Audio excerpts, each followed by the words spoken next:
அன்பின் இரட்சகர் இயேசு கிறிஸ்துவின் நாமத்தில் வாழ்த்துக்கள்.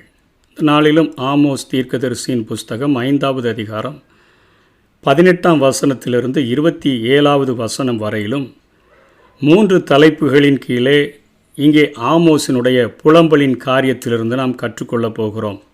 முதல் காரியமானது புடமிடுதலின் அனுபவம் அவசியம்.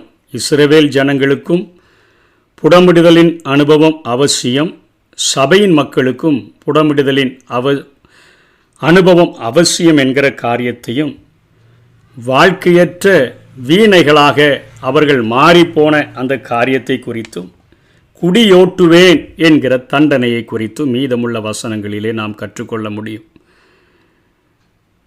வெளிச்சமாய் இராமல் அந்தகாரமாய் இருக்கும் என்று சொல்லுகிறார அவருடைய நாள், கர்த்தருடைய நாள், சிங்கத்துக்கு தப்பினவனுக்கு கரடி எதிர்பட்டது போல, அங்கிருந்து தப்பி ஓடி வந்து வீட்டின் சுவரின் மேலே கை வைத்தவனுக்கு பாம்பு கடித்தது போல, வெளிச்சமாய் இராமல் இருளும் பிரகாசமும் அற்ற அந்தகாரமாய் இருக்கும் அல்லவோ என்று சொல்லி ஆமோஸ் கர்த்தருடைய நாளை குறித்து இங்கே இஸ்ரவேல் ஜனங்களோடு கூட இடைபடுகிறதை நாம் பார்க்கிறோம். கர்த்தருடைய நாள் என்பது இஸ்ரவேலருடைய தொடர்பில், இந்த புவியினுடைய ஆட்சியினுடைய தொடர்பில் இருக்கும்.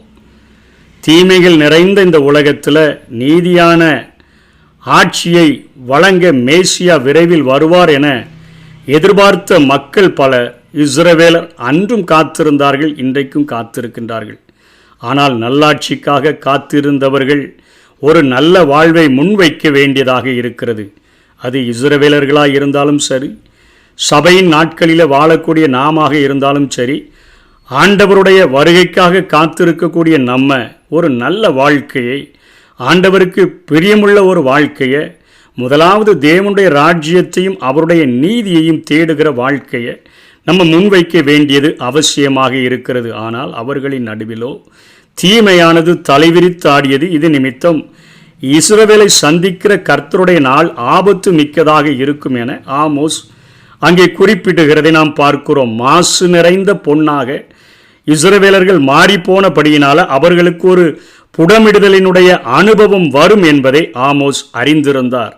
எனவே உபத்திரவ காலமே, அதாவது சபை எடுத்துக்கொள்ளப்பட்ட பின்பு இந்த பூமியில் உண்டாகிற அந்த உபத்திரவ நாட்களே இஸ்ரவேலை முதல்ல சந்திக்கும். அதனை தொடர்ந்துதான் 1000 ஆண்டு ஆட்சி வரும் என்பதை ஆமோஸும் அறிந்து தீர்க்க தரிசனம் உரைக்கிறதை பார்க்கிறோம்.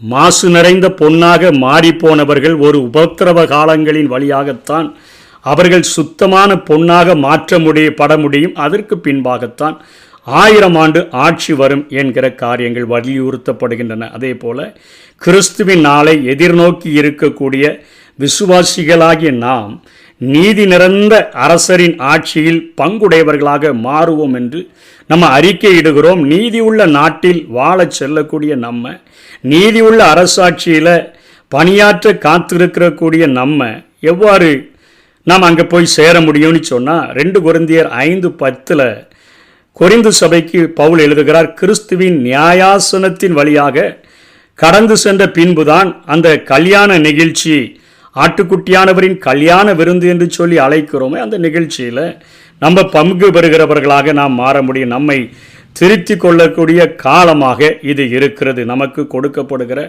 இந்த நாட்களில் நம்மை பரிசுத்தமாகிறவன் இன்னும் பரிசுத்தமாகட்டும் என்று சொல்லப்படுகிறதே, அந்த வாழ்க்கையை நாம் பயன்படுத்தி வாழ்ந்தோம் என்று சொன்னால் அந்த நியாயாசனத்தினுடைய நிகழ்ச்சி நமக்கு கசப்பாக இல்லாதபடி அது மிகுந்த பிரதிபலனை அளிக்கக்கூடியதாக இருக்கும். நாம் கடந்து சென்று அந்த ஆட்டுக்குட்டியானவருடைய கல்யாண விருந்து என்று அழைக்கப்படுகிற அந்த மத்திய ஆகாயத்தில் எடுத்துக்கொள்ளப்படுகிறவர்களாக, சபையோடு கூட சபை எடுத்துக்கொள்ளப்படுகிற நாட்களில் எடுத்துக்கொள்ளப்படுகிறவர்களாக இருப்போம்.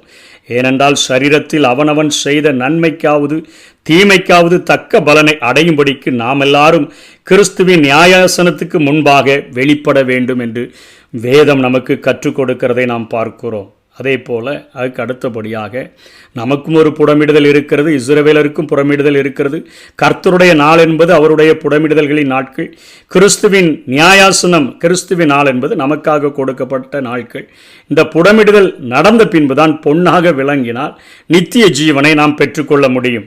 அடுத்தபடியாக வாழ்க்கையற்ற வீணைகள் என்கிற தலைப்பில் இந்த 5ஆம் அதிகாரத்தில் 21 24 வரையிலும் நாம் பார்க்க முடியும். கண்ணுக்கு வியப்பளிக்கின்ற இசைக்கருவிகள் எல்லாம் இன்றைக்கி நம்ம பார்க்கிறோம். செவிக்கு அழகா இனிய பாடல்கள், மனதை மயக்குகிற மெல் இசைகளில் பாடுகிறார்கள். ஆன்மீக கிளர்ச்சி ஊட்டக்கூடிய உடல் அசைவுகளை எல்லாம் செய்கிறாங்க. தேனாய் ஒழுகுகிற இனிய குரல்களில் பாடி துள்ளி விழும் அழகிய பாடல் வரிகளையும் எழுதி ஆன்மீக ஆராதனைக்கு இது போதாதா என்று சொல்லி இன்றைக்கு ஆன்மீக வட்டாரங்கள் நம்மை கேள்வி கேட்பது போல காணப்படுகின்றன.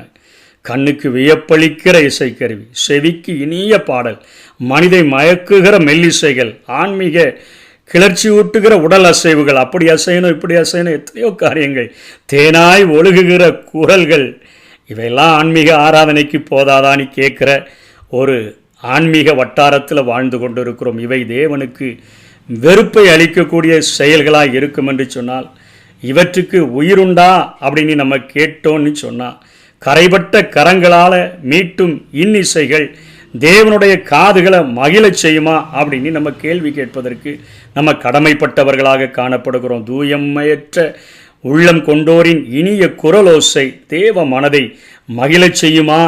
உபச்சார வாழ்க்கை கொண்டோரின் அந்த பவிய உடல் அசைவுகள் தேவ சன்னிதானத்தில் பலிகளாக அனுமதிக்கப்படுமா? பரிசுத்த வாழ்க்கையற்ற வார்த்தை ஜாலங்கள் தேவ சமூகத்தின் பாடலாக மாற முடியுமா? ஆமோஸின் வார்த்தைகள் ஓங்கி விழுகின்றன.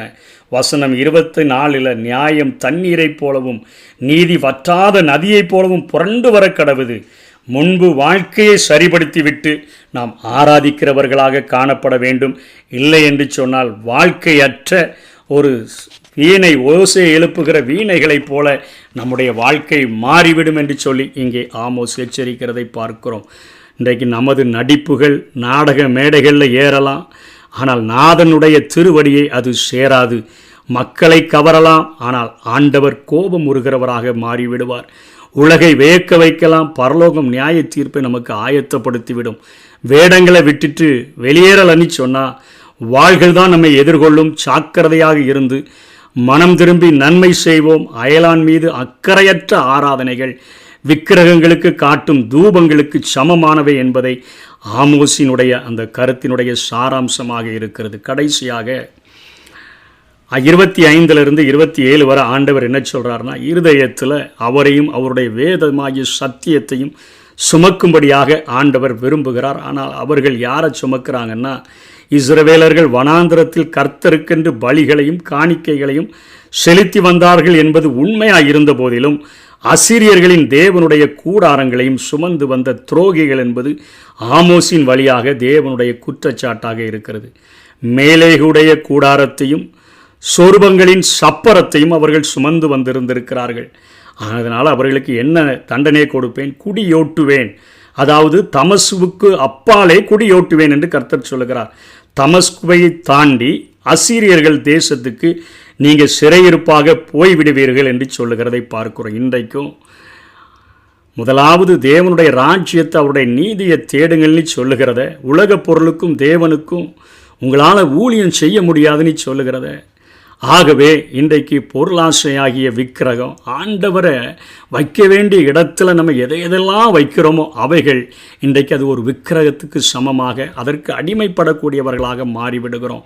ஆண்டவருக்கு கொடுக்கப்பட வேண்டிய நேரத்தை கொடுக்காம நம்ம எந்தெந்த காரியத்தில் நாம் கொடுக்கிறோமோ, அல்லது நம்முடைய மொபைல் ஃபோனுக்கோ, நம்முடைய அதாவது ஆன்லைனில் நம்ம ஏதாவது காரியங்களில் ஈடுபடுகிற காரியங்களோ, அல்லது உலக பிரகாரமாக அரட்டை அடிக்கிற காரியங்கள், நண்பர்கள் இப்படின்னு சொல்லி ஆண்டவரை வைக்க வேண்டிய இடத்துல வேறு எந்த காரியத்தையும் வைத்திருந்தாலும், அது குடும்பமாக இருந்தாலும், தொழிலாக இருந்தாலும், நம்முடைய நடவடிக்கைகளாக இருந்தாலும், நம்முடைய பழக்க வழக்கங்களாக இருந்தாலும், அவைகளை ஆண்டவரை சுமப்பதற்கு பதிலாக நம்ம சுமந்தோன்னு சொன்னால் ஆண்டவர் சொல்லுகிறார், நீ எதை சுமக்கிறாயோ அதற்கு அப்பால உன்னை குடியோட்டுவேன் என்று சொல்லுகிறதை பார்க்கிறோம். நீ அசீரியர்களுடைய காரியங்களை சுமந்தபடியினால அசீரியா தேசத்திற்கே நீ குடியேற்றுவேன் என்று சொல்லி தமஸ்குவுக்கு அப்பால குடியேற்றுவேன் என்று சொல்லி அசீரியாவில் கிமு 722 அசீரிய படைகளுக்கு ஆண்டவர் சிறையாக இஸ்ரவேல் ஜனங்களை ஒப்பு கொடுத்ததை பார்க்கிறோம். ஆகவே இந்த உலகத்தில் சத்ருவினுடைய அடிமைத்தனத்தில் சிக்கிவிடாதபடி, சத்ருவுக்கு சிறையாய் போகிவிடாதபடி, சாத்தானுக்கு அடிமையாகி விடாதபடி, சாத்தான் நம்மை அடிமைப்படுத்த நினைக்கிற எல்லா காரியங்களிலும் விடுதலை பெற்று ஆண்டவருக்கு முதலிடத்தை கொடுத்தோன்னு சொன்னால் நிச்சயமாக ஆண்டவர் அப்படிப்பட்ட சிறையிருப்புக்குள்ளே அனுமதிக்க மாட்டார். தன்னுடைய செட்டைகளின் மறைவில், உன்னதமானவரின் மறைவில், சர்வ வல்லவருடைய நிழலில் வைத்து அவர் பாதுகாத்து கொள்ளுவார். அதற்கென்று பிரயாசப்படுவோம். கர்த்தர் தாமே நம்மை ஆசீர்வதிப்பாராக. ஆமென். என்னை புடமிட்டா பொன்னாக துலங்கிடுவே, என்னை புடமிட்டா நான் பொன்னாக துலங்கிடுவே. நான் போகும் பாதைகளை அறிந்தவரே, குந்தன் சொல்லை உணவு போல காத்து கொண்டே. நான் போகும் பாதைகளை அறிந்தவரே, குந்தன் சொல்லை உணவு போல காத்து கொண்டே.